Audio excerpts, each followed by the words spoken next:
Iran যুদ্ধ শিগগিরই শেষ হবে বললেন ডোনাল্ড ট্রাম্প। জবাবে তেহরান বলছে যুদ্ধ সমাপ্তির সিদ্ধান্ত যুক্তরাষ্ট্রের নয়, নেবে ইরান।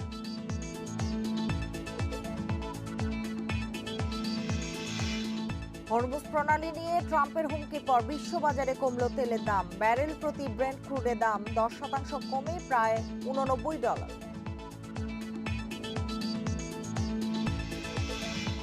কয়েকদিন ধরে প্রকাশ্যে নেই নেতানিয়াহু। নিহতের দাবি ইরানি মিডিয়ার। নতুন ভিডিও প্রকাশ ইসরায়েল সরকারের।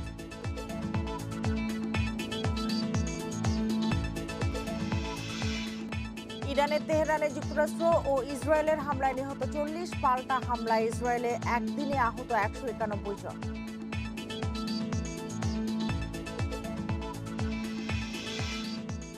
মোস্তফা খামেনি ইরানের সর্বোচ্চ ধর্মীয় নেতা হওয়ায় যুদ্ধ বন্ধের সম্ভাবনা শেষ, বলছেন বিশ্লেষকেরা।